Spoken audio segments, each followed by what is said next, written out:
नमस्कार मित्रों, आज बहुत दिनों के बाद एक बड़ा ही ओजस्वी भाषण सुनने को मिला और इस भाषण को सुनने के बाद मेरे अंदर इच्छा हुई कि एक बार मैं भी इस भाषण को पढूं। तो मैं आपके सामने इस भाषण को पढ़ूंगा। ये पूरी स्पीच आपके सामने पढ़ी जाएगी और मैं आपसे उम्मीद ये करता हूं कि इस स्पीच को सुनने के बाद आप ये गेस करें कि स्पीच किसने दिया, कब दिया और इस स्पीच के मेरिट्स क्या थे, और अगर आपको लगता है डिमेरिट्स तो डिमेरिट्स भी पॉइंट आउट करें। अमेरिका हमेशा से भारतीयों के लिए आकर्षण का केंद्र रहा है। अमेरिका में बहुत सारे भारतीय गए, वहाँ प्रसिद्धि हासिल की, फिर भारत भी आए और उनके ज्ञान के परिचय को विश्व ने स्वीकारा। तो लीजिए, प्रस्तुत है आज के भाषण के बिंदुज। आपके सामने कौन कौन से बिंदुज है, बिंदुज नहीं मुख्य बात है। यूनाइटेड स्टेट्स कांग्रेस को संबोधित करना हमेशा से एक बड़ा सम्मान होता है। इस सम्मान के लिए मैं भारत की 1.4 अरब जनता की ओर से हार्दिक आभार व्यक्त करता हूं। 7 गर्मियों पहले जब मैं यहां आया था, तब से बहुत कुछ बदल गया है, लेकिन बहुत कुछ वैसा ही है जैसे भारत और संयुक्त राज्य अमेरिका के बीच दोस्ती को गहरा करने की हमारी प्रतिबद्धता। पिछले कुछ वर्षों में आर्टिफिशियल इंटेलिजेंस में काफी प्रगति हुई है। साथ ही अन्य एआई यानी अमेरिका और भारत में और भी महत्वपूर्ण विकास हुए। मुझे यह देखकर खुशी हो रही है कि आज आप दुनिया के 2 महान लोकतंत्रों भारत और संयुक्त राज्य अमेरिका के बीच संबंधों का जश्न मनाने के लिए एक साथ आए हैं। जब भी आपको मजबूत द्विदलीय सहमति की आवश्यकता हो तो मुझे मदद करने में खुशी होगी। अमेरिका की स्थापना समान लोगों वाले राष्ट्र की दृष्टि से प्रेरित था। अपने पूरे इतिहास में आपने दुनिया भर के लोगों को गले लगाया है और उन्हें अमेरिकी सपने में बराबर का भागीदार बनाया है। यहाँ लाखों लोग आए हैं जिनकी जड़ें भारत में हैं। मेरे पीछे एक हैं जिन्होंने इतिहास रचा है। मुझे बताया गया है कि समोसा और कॉकस अब सदन का स्वाद है। मुझे उम्मीद है यह बढ़ेगा और यहाँ भारतीय व्यंजनों की पूरी विविधता आएगी। 2 शताब्दियों से अधिक समय से हमने महान अमेरिकियों और भारतीयों के जीवन से एक दूसरे को प्रेरित किया है। हम महात्मा गांधी और मार्टिन लूथर किंग जूनियर को श्रद्धांजलि देते हैं। हम कई अन्य लोगों को भी याद करते हैं जिन्होंने स्वतंत्रता, समानता और न्याय के लिए काम किया है। आज मैं उनमें से एक कांग्रेसी जॉन लुइस को भी भावभीनी श्रद्धांजलि देना चाहता हूं।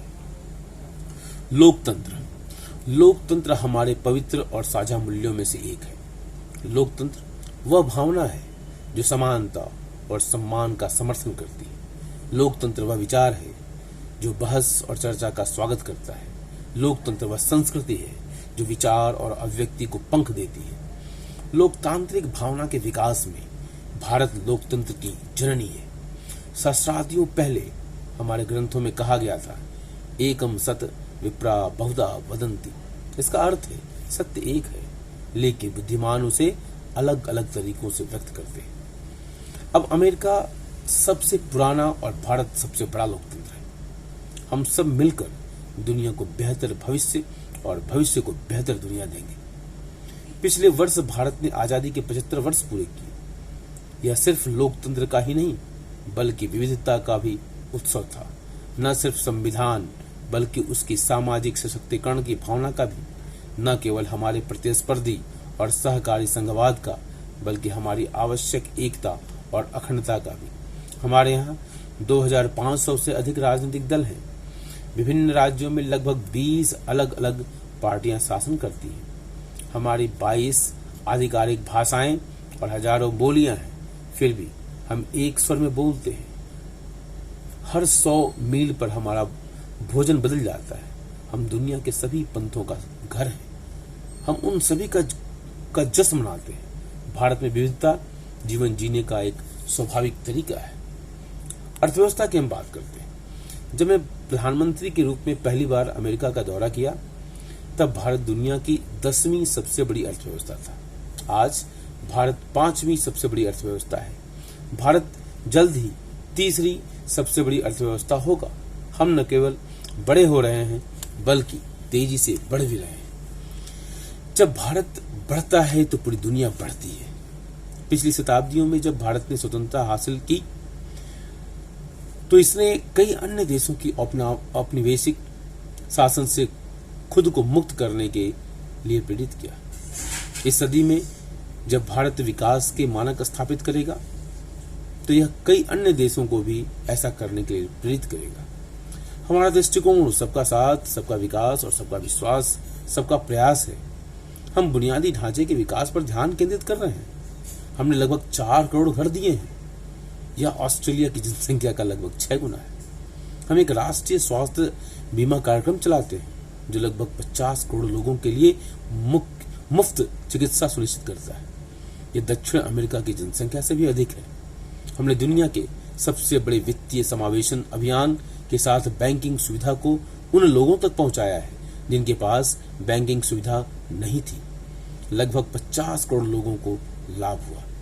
यह उत्तरी अमेरिका की जनसंख्या के करीब है। हमने डिजिटल इंडिया बनाने का काम किया है। आज देश में 850 करोड़ से अधिक स्मार्टफोन है और इंटरनेट उपयोग करता है।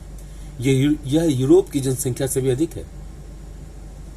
हमने अपने लोगों को भारत में निर्मित कोविड टीकों की 2.2 खरब खुराकें देकर सुरक्षित किया है, और वह भी निःशुल्क। महिला सशक्तिकरण की हम बात करते हैं। वेद विश्व के सबसे प्राचीन धर्म ग्रंथों में से एक है। महिला ऋषियों ने वेदों के कई छंद की रचना की, और आधुनिक भारत में महिलाएं हमें बेहतर भविष्य की ओर ले जा रही हैं। भारत का दृष्टिकोण सिर्फ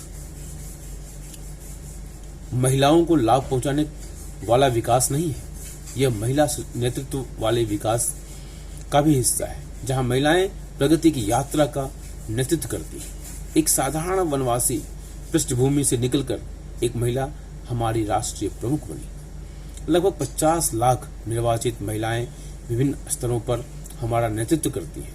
महिलाएं थल सेना, नौसेना और वायुसेना में देश की सेवा कर रही हैं। विश्व में महिला एयरलाइन पायलटों का प्रतिशत भी भारत में सबसे अधिक है। उन्होंने मंगल मिशन का नेतृत्व करके हमें मंगल ग्रह पर भी पहुंचाया है। मेरा मानना है कि एक लड़की पर निवेश करने से पूरे परिवार का उत्थान होता है।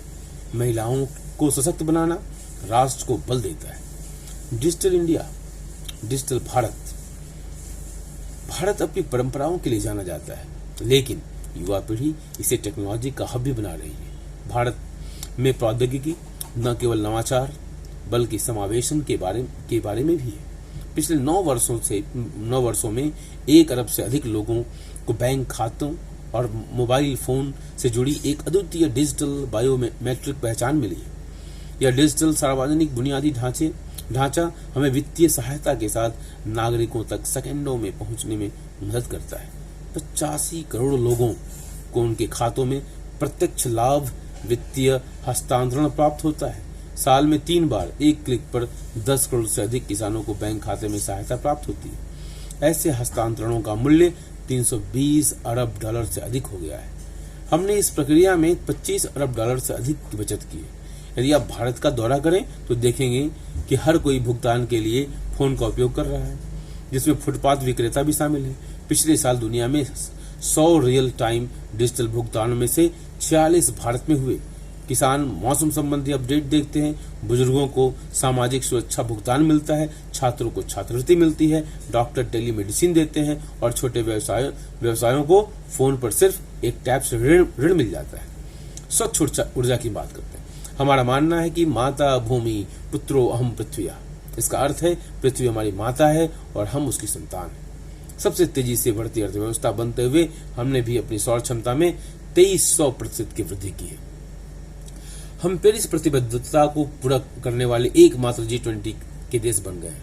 हमने 2030 के लक्ष्य से 9 साल पहले नवीकरण ऊर्जा स्रोतों को हमारे ऊर्जा स्रोतों का 40% से अधिक हिस्सा बना लिया है, लेकिन हम यही नहीं रुके।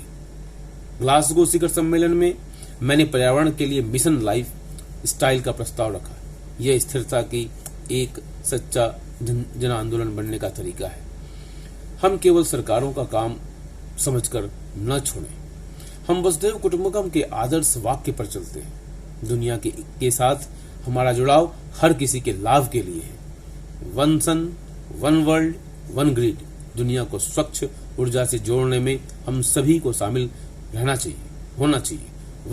वन अर्थ, वन हेल्थ, जानवरों और पौधों सहित सभी के लिए गुणवत्तापूर्ण स्वास्थ्य देखभाल लाने के लिए वैश्विक कार्रवाई का एक दृष्टिकोण है। जब हम G20 की अध्यक्षता करते हैं तो थीम में भी यही भावना देखी जाती है। एक पृथ्वी, एक परिवार, एक भविष्य। हम योग के माध्यम से भी एकता की भावना को आगे बढ़ाते हैं। हमें पिछले हफ्ते सभी राष्ट्र शांति सैनिकों के सम्मान में एक स्मारक दीवार बनाने के लिए संयुक्त राष्ट्र में हमारे प्रस्ताव में शामिल हुआ। क्षमता निर्माण की हम बात करते हैं। इस वर्ष पूरी दुनिया टिकाऊ कृषि पोषण को समान रूप से बढ़ावा देने के लिए अंतर्राष्ट्रीय बाजरा वर्ष मना रही है। कोविड के दौरान हमने 150 से अधिक देशों में टीके और दवाएं पहुंचाई हैं। हम क्षमताओं का निर्माण करते हैं, निर्भरता कम का नहीं। जब मैं दुनिया के प्रति भारत के दृष्टिकोण के बारे में बात करता हूं तो संयुक्त राज्य अमेरिका एक विशेष स्थान रखता है।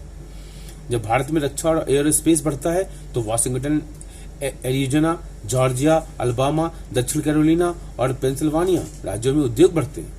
जब अमेरिकी कंपनियां बढ़ती हैं तो भारत में उनके अनुसंधान और विकास केंद्र भी फलते फूलते हैं। जब भारतीय अधिक उड़ान भरते हैं तो विमानों का एक ऑर्डर अमेरिका के 44 राज्यों में 10 लाख से अधिक नौकरियां पैदा करता है। जब कोई अमेरिकी फोन निर्माण भारत में निवेश करता है तो यह दोनों देशों में नौकरियों और अवसरों का एक संपूर्ण पारिस्थितिकी तंत्र बनाता है। जब भारत और अमेरिका सेमीकंडक्टर और महत्वपूर्ण खनिजों पर एक साथ काम करते हैं तो यह दुनिया को आपूर्ति श्रृंखला को अधिक विविध, लचीला और विश्वसनीय बनाने में मदद करता है। रक्षा भागीदार। सदी की शुरुआत में हम रक्षा सहयोग में अजनबी थे। जब संयुक्त राज्य अमेरिका हमारे सबसे महत्वपूर्ण रक्षा भागीदारों में से एक बन गया है। आज भारत और अमेरिका अंतरिक्ष, समुद्र विज्ञान और सेमीकंडक्टर, स्टार्टअप और वित्त और स्थिरता, तकनीक और व्यापार, स्वास्थ्य देखभाल, मानवीय प्रयासों में एक साथ काम कर रहे हैं। हमारे सहयोग का दावा अनंत है, हमारे तालमेल की क्षमता असीमित है और हमारे संबंधों में रसायन विज्ञान सहज है। इन सब में भारतीय अमेरिकियों ने बड़ी भूमिका निभाई है। वे सिर्फ स्पेलिंग में बी में ही नहीं बल्कि हर क्षेत्र में प्रतिभाशाली है। अपने दिल और दिमाग, प्रतिभा और कौशल तथा अमेरिका और भारत के प्रति अपने प्यार से उन्होंने हमें जोड़ा है।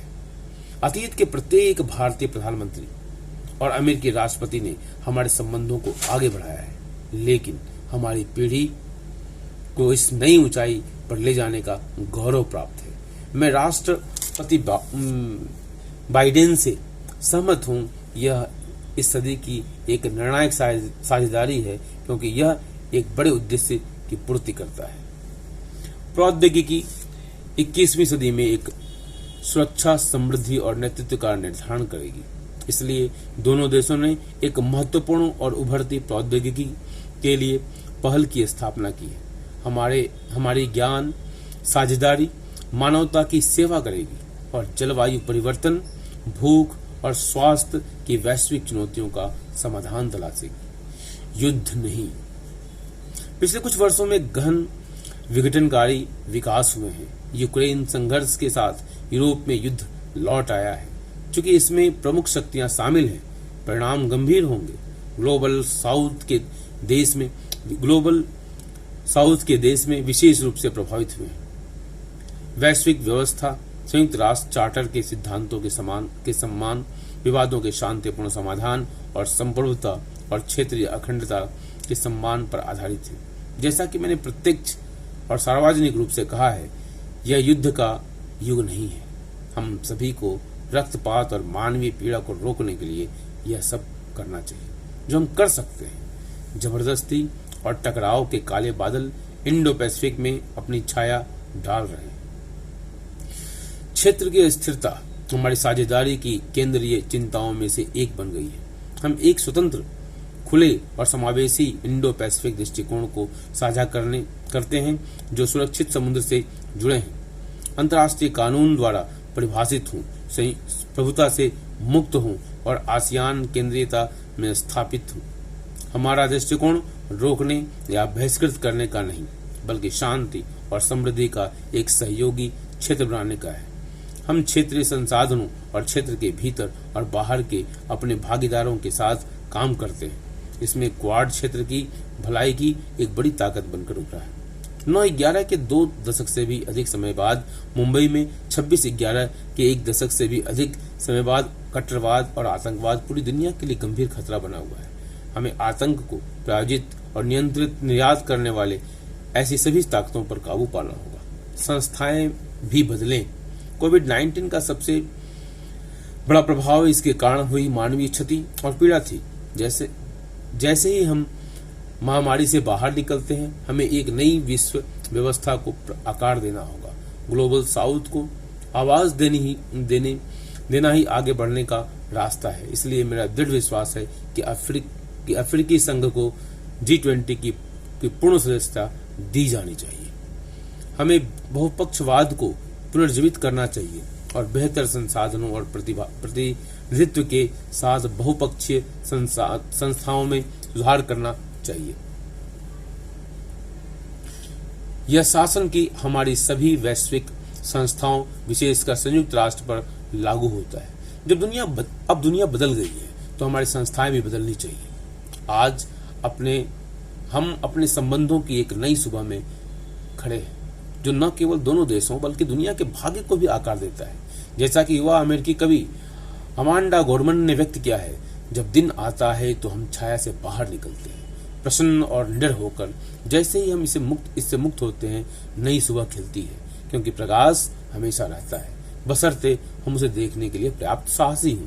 हमारी विश्वसनीय साझेदारी इस नई सुबह में सूर्य की तरह है, जो चारों ओर प्रकाश फैलाएगी। मुझे एक कविता याद आ रही है जो मैंने लिखी थी। आकाश में सिर उठाकर, घने वर्षावन को चीरकर, रोशनी का संकल्प लें, अभी तो सूरज उगा है। दृढ़ निश्चय के साथ हर मुश्किल को पार कर अंधकार को पार करना, अभी तो सूरज उगा है। हम अलग अलग परिस्थितियों और इतिहास से आते हैं, लेकिन हम एक समान दृष्टिकोण से एकजुट हैं। एक सामान्य नीति से जब हमारी साझेदारी आगे बढ़ती है, आर्थिक लचीलापन बढ़ता है, नवाचार बढ़ता है, विज्ञान फलता फूलता है, ज्ञान आगे बढ़ता है, मानवता को लाभ होता है, हमारे समुद्र और आसमान सुरक्षित होते हैं, लोकतंत्र उज्जवल होगा और दुनिया एक बेहतर जगह होगी। यही हमारी साझेदारी का मिशन है। इस सदी के लिए यह हमारा आह्वान है। साथ मिलकर हम यह प्रदर्शित करेंगे कि लोकतंत्र मायने रखता है और लोकतंत्र परिणाम देता है। मैं भारत अमेरिकी साझेदारी के प्रति आपके निरंतर समर्थन पर भरोसा करता हूं। जब मैं 2016 में यहां आया था, तो मैंने कहा था, हमारा रिश्ता एक महत्वपूर्ण भविष्य के लिए तैयार है। जय हिंद, भारत अमेरिकी दोस्ती जिंदाबाद। इस भाषण को पढ़ने के बाद मुझे ऐसा brothers and sisters of America की याद आ गई, और इसलिए मैं इस भाषण को आपके सामने प्रस्तुत करने का प्रयास किया। शब्द छोटे थे, इसलिए बीच बीच में थोड़ा व्यवधान महसूस हुआ होगा आपको, और उम्मीद है कि आप डाइजेस्ट करेंगे। धन्यवाद।